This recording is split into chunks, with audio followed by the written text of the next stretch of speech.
PT 365 में important legislative bill वाला जो टॉपिक है वो हम डिस्कस कर रहे हैं। इससे पहले का पूरा इलेक्शन तक कवर हो गया है। तो चलिए शुरू करते हैं। इम्पॉर्टेंट बिल में कौन कौन सा बिल है मैं बता देता हूँ। पहला बिल है multi state cooperative society. Multi state cooperatives, cooperatives के बारे में तो आपको पता है। यहाँ पे मल्टी स्टेट मतलब एक कोऑपरेटिव्स का एक्सटेंड कई सारे स्टेट में हो सकता है, और इवन एक कोऑपरेटिव्स एक स्टेट का दूसरे स्टेट के कोऑपरेटिव से मर्ज भी कर सकता है, ये भी प्रावधान इसमें है। उसके अलावा फॉरेन कंट्रीब्यूशन रेगुलेशन एक्ट कि कैसे फॉरेन से जो मनी आती है एनजीओ को, तो उस पर क्या ऑब्लिगेशन लगाए हैं, उस पर क्या रोक लगाया जा सकता है, क्या क्या हो सकता है, वो सब इसमें दिया है। मॉडल टेनेसी एक्ट, जो टेनेट्स जो किराएदार होते हैं ना उनके लिए जो रूल्स एंड रेगुलेशन, और जो रूम ऑनर होते हैं उनके लिए रूल्स एंड रेगुलेशन एक्ट आए हैं। क्रिमिनल प्रोसीजर में आइडेंटिफिकेशन के रूल में कुछ बदलाव लाए गए हैं। जो आइडेंटिफिकेशन मतलब क्या, कि अगर कोई क्राइम किया है या क्राइम उस प्लेस पे कोई मिला है, उसके आइडेंटिफिकेशन से रिलेटेड पहले तो सिर्फ फोटो वगैरह लिया जाता है, अब क्या क्या लिया जाएगा। मीडिएशन बिल से रिलेटेड है। Registration of press and periodicals bill से रिलेटेड है। उसके अलावा कुछ और इंपॉर्टेंट न्यूज से रिलेटेड है। तो 39 से 46 नंबर पेज 46 47 तक हमें डिस्कस करना है। आपको कोई भी डाउट हो तो आप बस इस नंबर पे मैसेज कीजिएगा। बीपीएससी का कोर्स 28 मार्च को लॉन्च हो रहा है। उससे पहले आप ज्वाइन करके एक बहुत ज़्यादा डिस्काउंट प्राप्त कर सकते। बहुत अच्छा कोर्स है, आप देख सकते हो। और उसमें हम लोग घटना चक्र को इंक्लूड कर रहे हैं, क्राउन को इंक्लूड कर रहे हैं, बहुत सारे रेफरेंस बुक को इंक्लूड कर रहे हैं। जो ज़रूरत है कॉन्सेप्ट पे हमारा फोकस होता है, प्रैक्टिस करते हैं। करंट अफेयर्स तो आप देख ही रहे हो, 3 जगह से करें, एडुटेरिया, घटना चक्र, आई दृष्टि और ये वाली, ठीक है ना। तो चलिए शुरू करते हैं। जो लोकसभा ने मल्टी स्टेट कोऑपरेटिव सोसाइटी में जो अमेंडमेंट करना चाहा, बिल अभी है, अभी एक्ट नहीं बना है। दोनों हाउस से पास होने के बाद प्रेसिडेंट साहब का एसेंट मिलता है, उसके बाद ही बिल एक्ट बनता है। तो अभी ये ज्वाइंट कमिटी के पास गया है पार्लियामेंट का, और इसमें अमेंडमेंट किया जा रहा है। और आपको पता है सबसे पहले कोऑपरेटिव सोसाइटी आया कब था हमारे संविधान में, 97 कॉन्स्टिट्यूशनल अमेंडमेंट एक्ट 2011 में। और एक किस पार्ट में ऐड किया है, पार्ट 9B। आपको पता है पार्ट 9 है पंचायती के लिए, पार्ट 9A है अर्बन लोकल बॉडी, और पार्ट 9B है किसके लिए, कोऑपरेटिव सोसाइटी के लिए, ठीक है। और ये मेन क्या काम करेगी, कॉपरेटिव्स में ट्रांसपेरेंसी लाना, अकाउंटेबिलिटी लाना, बिजनेस को और इम्प्रूव करना, फाइनेंशियल डिसिप्लिन लाना। क्या क्या अमेंडमेंट करने की बात की गई है इस मल्टी स्टेट कोऑपरेटिव सोसाइटी जो है, जो पहले से एक एक्ट है, उसमें क्या क्या अमेंडमेंट करने की बात की है वो देख लेते हैं।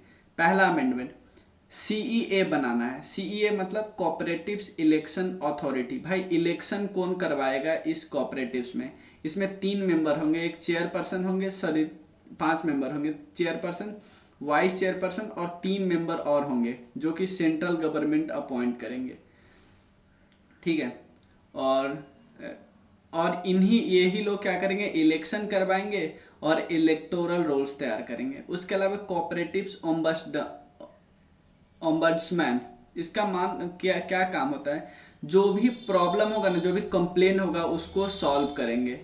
उसके अलावा एमालगेशन और डिवीजन, एमालगेशन और डिवीजन का मतलब क्या, दो कोऑपरेटिव्स आपस में मिल सकता है या दो कोऑपरेटिव्स टूट सकता है। अगर 2/3 मेंबर कोऑपरेटिव्स का मतलब मर्जर के लिए हाँ बोले तो मर्ज हो सकता है, याद रखिएगा, मर्जर हो सकता है। मान लो एक कोऑपरेटिव से ए एक बी है, तो बी का 2/3 मेंबर जितने प्रेजेंट हैं और वोटिंग, वो चाह रहे हैं कि हम मिल जाए इसमें, तो ये मर्जर हो जाएगा। उसके अलावा बोर्ड ऑफ डायरेक्टर में जो कंपोजिशन है उसको भी अमेंड किया जा रहा है। बिल में बोला जा रहा है कि एक एससी या एसटी और 2 वुमेन जरूर होना चाहिए इस बोर्ड के मेंबर में। उसके अलावा पेनाल्टी है ऑफेंस के लिए, पेनाल्टी ऑफेंस के लिए है, ठीक है ना, कि ये सब जो भी किया जा रहा है वो अगर फुलफिल नहीं किया जा रहा ना, तो 5,000 से 1 लाख तक का फाइन लगाया जा सकता है। उसके अलावा कंकरेंट ऑडिट की बात करती है, ऑडिट की बात करते हैं, और कितना वाले ऑडिट करेंगे, कितने के एनुअल टर्नओवर कितना होना चाहिए, ये सब डिसाइड कौन करेगा, सेंटर डिसाइड करेगा। कोऑपरेटिव सोसाइटी तो हम सब पता ही चल गया। एक वॉलंटियर, जैसे अमूल है, अमूल में क्या करते हैं, सब अपना अपना जो दूध होता है वो शेयर करते हैं।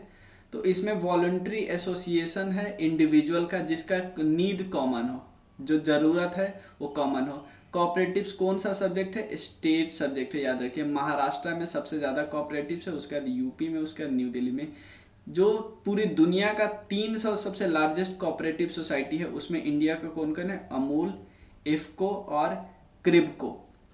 उसके अलावा जो एक्ट जिसको हम अमेंडमेंट की बात कर रहे हैं वो 2002 में आया था, याद रखिएगा 2002 में आया था।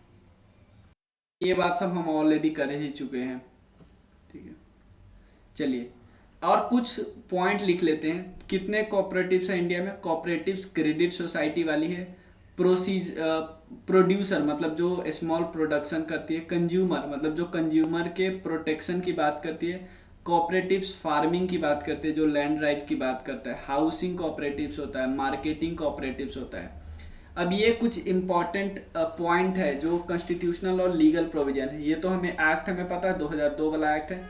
9 भी हमने देख लिया कहाँ पे ऐड किया गया है, और पार्ट 9 भी किस किस आर्टिकल से रिलेटेड है? 243 जेड एच से रिलेटेड, 243 जेड टी तक। उसके अलावा 97 2011 आपको पता है स्टेट का स्टेट सब्जेक्ट में है, और right to form cooperative society एक फंडामेंटल राइट है, आपको पता है 19(1)(c) में ऐड किया गया इसको।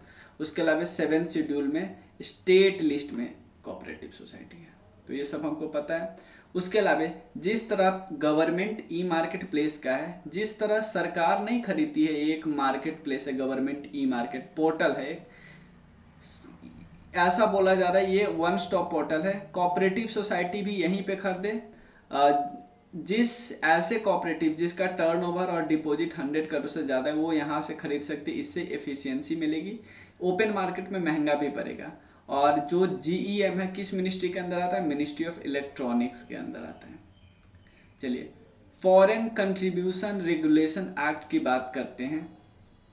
सबसे पहले हुआ क्या, 1969 में क्या हुआ कि पार्लियामेंट ने बोला कि यार फॉरेन पावर का होता है, हमारे यहाँ फॉरेन पावर क्या करते, इंटरव्यून करते, इसलिए 1976 में फॉरेन कंट्रीब्यूशन रेगुलेशन एक्ट आया इमरजेंसी के समय।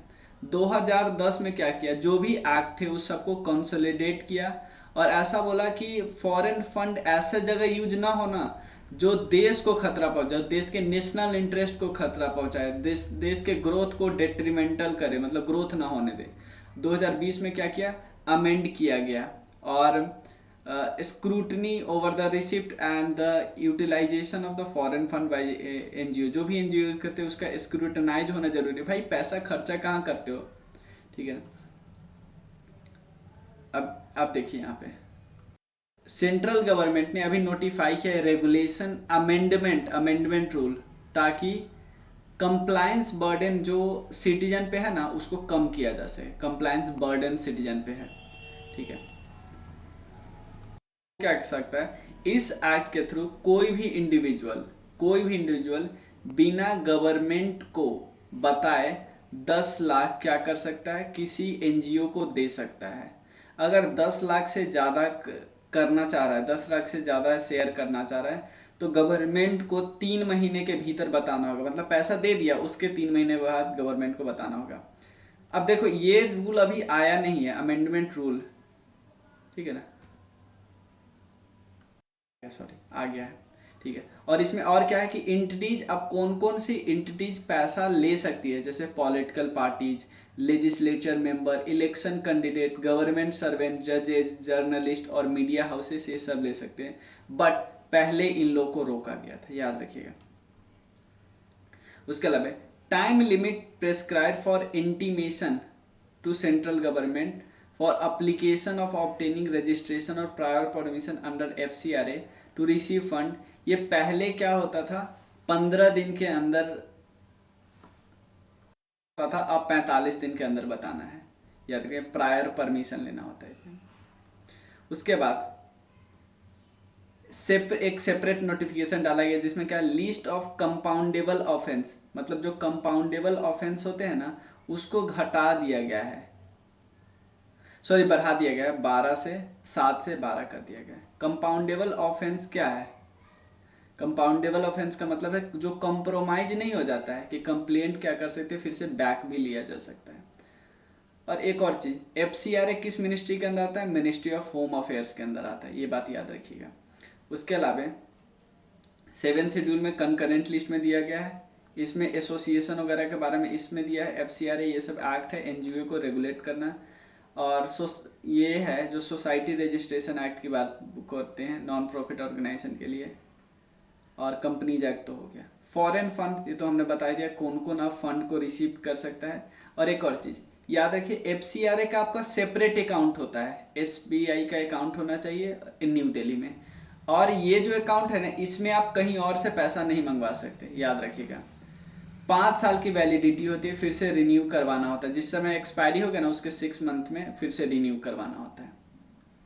उसके बाद यूज ऑफ फंड, पहले क्या था, पहले 50% फंड को आप एडमिनिस्ट्रेटिव एक्सपेंसेस में खर्चा कर सकते हैं, लेकिन अब सिर्फ 20%। बाकी पैसे आप लोगों के लाइफ को इम्प्रूव करने में करो। सबमिशन ऑफ एनुअल रिपोर्ट, यहाँ पे आप कंपलसरी कर दिया कि एनुअल रिपोर्ट आपको फाइल करना ही होगा। उसके अलावा रेगुलेशन ऑफ NGO पे रेगुलेशन क्या है, यहाँ पे सिंपल बात बोला है कि पार्लियामेंट प्रिवेंट कर सकती NGO को कि फॉरेन फंड से आप डोनेशन मत लो। ये आपका फंडामेंटल या एब्सोल्यूट राइट नहीं है, ठीक है ना, ये राइट मिला हुआ है। मतलब यहाँ पे बोला कि NGO ऐसा नहीं बोल सकते हमारा फंडामेंटल राइट, हम पैसा लेंगे ही लेंगे। नहीं नहीं, ऐसा नहीं है, क्योंकि आप एक डेमोक्रेटिक नेशन में रहते हैं, सॉवरेन डेमोक्रेटिक नेशन में रहते हैं। उसके अलावा provision regarding regulation of NGO पे कौन कौन रेगुलेशन होता है? FEMA का रेगुलेशन लगता है, ये तो हमें पता है। FEMA किसके अंदर आता है? मिनिस्ट्री ऑफ फाइनेंस के अंदर आते हैं, याद रखिएगा। नेक्स्ट है मॉडल टेनेसी एक्ट। जो टेनेसी एक्ट है ना, और 4 स्टेट में जो टेनेसी एक्ट है ना उसको रिवाइज किया। और चारों स्टेट कौन है? आंध्र प्रदेश, तमिलनाडु, उत्तर प्रदेश और Assam. Ministry of housing and urban affairs के अंदर आता है, ठीक है। यहाँ पे होता क्या है कि अगर मान लो आप रेंट लगा रहे हो तो कोई न किसी को रेंट दे रहे हो, मतलब रेंट पे अपना घर दे रहे हो, कुछ भी दे रहे हो, तो वहाँ हर जगह अप्लाई हुआ। देखो, Jammu Kashmir has become the first UT to adopt MTA। कौन है? Model tenancy act. देखो, हाउसिंग तो आपको बोलोगे स्टेट सब्जेक्ट में है, तो आप सरकार क्यों मॉडल टेनेंसी एक्ट बनाती है? Central government. देखो, सेंट्रल गवर्नमेंट एक फ्रेमवर्क देती है जो कि बाइंडिंग नहीं है, इसमें कुछ बदलाव वगैरह भी कर सकते हैं। जो हमारा पुराना वाला जो टेनेंसी एक्ट है ना, वो 70 साल पुराना है, 1949 में ही आया था। तो चलिए अब की हाईलाइट्स देख लेते हैं इस एक्ट का। ये रेसिडेंशियल, कमर्शियल और एजुकेशनल सारे यूज में होता है, ये तो हम सबको पता है। उसके अलावा देखो, टेनेसी एग्रीमेंट में कि आप एग्रीमेंट, रिटन एग्रीमेंट जो कि दोनों को मंजूर हो, ये करने के बाद ही आप किसी को भाड़े पे दे सकते हो। उसके अलावा टेनेंट्स में request the lander for renewal और एक्सटेंशन ऑफ टेनेंसी पीरियड कर सकता है, ठीक है ना। लेकिन अगर मतलब अगर टाइम हो गया उसके बाद भी आप खाली नहीं कर रहे हो, तो आपको मंथली रेंट का 2 गुना देना होगा पहले 2 मंथ पर, और उसके बाद आपको 4 गुना देना होगा जब तक आप घर छोड़ नहीं रहे हो तब तक। उसके अलावा यहाँ पे देखो, सिक्योरिटी डिपॉजिट कितना होना चाहिए? अगर रेसिडेंशियल हाउस के लिए है तो 2 महीना मैक्सिमम, और नॉन रेसिडेंशियल के लिए है तो यहाँ पे मैक्सिमम होना चाहिए, मैक्सिमम 6 महीना, ठीक है। उसके अलावा जो एग्रीमेंट होना चाहिए वो वर्नाकुलर लैंग्वेज में होना चाहिए, ऐसा नहीं सब इंग्लिश में लिख ले रहे हैं, ठीक है ना। उसके अलावा subletting, it can only be done with prior consent of landlord. No, कोई भाई अगर आपको लैंडलॉर्ड से बिना पूछे कोई स्ट्रक्चरल चेंज नहीं करना है, ठीक है ना। और 3 टियर जो क्वासी जुडिशियल डिस्प्यूट एडजुडिक्शन मैकेनिज्म है, जिसमें रेंट अथॉरिटी आते हैं, रेंट कोर्ट और रेंट ट्रिब्यूनल। उसके बाद 3 टियर रिड्रेसल सिस्टम है, हमने आपको देख लिया, rent tribunal, rent court, rent authority. और to evict a tenant, landlord must apply to the rent authority. Rent authority का कहेंगे भाई उसको निकाल दो। क्या किस किस कारण पे निकाला जा सकता है भाई? एग्रीड जो रेंट है ना वो पे नहीं कर रहे हो, 2 महीने हो गए आप मतलब रेंट पे नहीं कर रहे हो, आप ऑक्युपाई कर लो किसी और पार्ट को, रिटन कॉन्सेंट है इतने पार्ट का, आप ये भी एरिया ऑक्युपाई कर लियो हो, मिसयूज कर रहे हो, ठीक है ना। चलो, नेक्स्ट है criminal procedure identification rule. Criminal के प्रोसीजर को जो आइडेंटिफिकेशन रूल है ना, वो वाले रूल की बात करते हैं। और 2022 में किया गया, जो पुराना आइडेंटिफिकेशन एक्ट है ना 1920 में, उसको रिपील किया गया है। ठीक है ना। पहले क्या था कि आप सिर्फ मेजरमेंट ले लेते थे कि 5 फुट 8 इंच का है, फोटोग्राफ ले लेते थे, और जो भी उस समय मान लो जुर्म जहाँ पे हो रहा है वहाँ पे जो लोग हैं उनका भी ले लेते थे। बट जो मेजरमेंट है ना, मेजरमेंट का स्कोप को इम्प्रूव किया गया, मैं बोल सकते हैं हम स्कोप को एक्सपेंड किया गया है। ठीक है ना। इससे क्या होगा, पर्सन के यूनिक आइडेंटिफिकेशन में मदद मिलेगी। क्या क्या बदलाव किए गए हैं वो बताते हैं। उससे पहले एक्सपेंड क्या, यहाँ देखो, expand ambit of certain provision. इसमें क्या किया गया, अब किस टाइप का डेटा कलेक्ट करे उसमें इंक्रीमेंट हो रहा है, एक्सपेंड किया जा रहा है। और रिटेंशन ऑफ डिटेल्स, मान लो जो डाटा हो रहा है ना, जो डाटा ले रहे हैं उसको डिजिटल और इलेक्ट्रॉनिक फॉर्म में कलेक्ट करना है, और 75 साल के लिए, याद रखना। अगर कोई आदमी है जिस पे केस हो गया लेकिन वो बाद में गलत मतलब सही साबित होगा कि उसने कोई गलती नहीं किया, तो उसके डेटा को डिस्ट्रॉय करना पड़ेगा। ऐसा नहीं कि आप हमेशा के लिए उसको डाटा को रिकॉर्ड करके रखो 75 साल के लिए। उसके अलावा अब बोले कोई कि हम नहीं देंगे, अपना डाटा देंगे नहीं, हम अपना ब्लड सैंपल देंगे नहीं, अगर नहीं दोगे तो ये भी एक ऑफेंस कहा जाएगा अंडर आईपीसी कोड 1860। ठीक है ना। उसके अलावा एक्ट एम्पावर करता है एनसीआरबी को कि आप सारे डेटा इकट्ठा कर लो और सारे डेटा शेयर करो, किसके साथ, state government, UT, enforcement agency, ये सब के साथ। और इनके पास, एनसीआरबी के पास पावर होता है कि डाटा को स्टोर, प्रोसेस, डिसेमिनेट और डिस्ट्रॉय कर सकता है। अब क्या क्या चेंज किया जाता है, पहले तो सिंपल लिया जाता था फिंगरप्रिंट, फुटप्रिंट, इम्प्रेशन, फोटोग्राफ। अब biological sample, iris, retina scan, behavioural attribute की सिग्नेचर कैसा है, हैंड राइटिंग कैसा है, उसके अलावा blood, semen, hair sample, swab, ये सब कुछ। उसके बाद पर्सन हुज डेटा में बी कलेक्टेड, इसमें क्या हुआ, अगर यहाँ पे हमको बताया था ना कि अगर वो सही साबित हो गया कि उसने कोई गलती नहीं किया तो उसके डेटा को डिस्ट्रॉय भी किया जा सकता है। 1920 एक्ट में क्या था, इसमें बदलाव किया गया, क्या ये भी देखिए। उसके बाद देखिए पहले कौन कौन डेटा देता है, जिसका 1 साल से ज़्यादा का सजा है ना वो दे सकता है, बट ये वाला ख़त्म कर दिया। अब सबसे डेटा आपको ज़बरदस्ती नहीं लेना है। 3 केस में आप ज़बरदस्ती डेटा ले सकते हैं, जो बायोलॉजिकल सैंपल है वो 3 केस में ले सकते हैं, बाकी जो छोटा मोटा डेटा है वो लेना ही है। कौन कौन केस, अगर कोई क्राइम हुआ है वुमेन के खिलाफ, बच्चे के खिलाफ, और थर्ड, अगर ऐसा केस उस पर बन रहा है जिसमें सजा 7 साल से ज़्यादा है, उस केस में आपसे उनसे फोर्सिबली मांग सकते हैं कि दे दो भाई डेटा। उसके अलावा अगर कोई पर्सन डिटेन्ड है प्रिवेंटिव डिटेंशन के अंदर, उसको भी डेटा लेना है। और अगर कोई मजिस्ट्रेट के ऑर्डर पे, आप उनका भी डेटा ले सकते हो, जो अरेस्टेड नहीं है, उसके अलावे जो वहाँ पे थे, या किसी का डेटा आप लेना चाहते हो तो ले सकते हो। ठीक है। उसके बाद नेक्स्ट क्या है, पर्सन हु मे रिक्वायर या direct collection of data, investigation officer under CrPC, officer in charge of police station, और A rank of sub inspector या मजिस्ट्रेट। अभी पुलिस स्टेशन के कांस्टेबल से ऊपर का कोई भी ले सकता है, हेड वार्डन ले सकता है प्रिजन का, मेट्रोपॉलिटन मजिस्ट्रेट ले सकता है, judicial magistrate of first class ले सकता है, इवन एग्जीक्यूटिव मजिस्ट्रेट भी मांग सकता है। ठीक है ना। In case of person require to maintain good behaviour और peace. Rule making power with regard to matter and collecting of data, ये स्टेट गवर्नमेंट के पास होता है। अब स्टेट गवर्नमेंट के अलावा सेंट्रल गवर्नमेंट के पास हो गया। ठीक है। अब नेक्स्ट है मीडिएशन बिल। सबसे पहले कुछ वर्ड समझ लेते हैं, negotiation, mediation, collaborative law, arbitration और कॉन्सिलिएशन। सबसे पहले क्या है,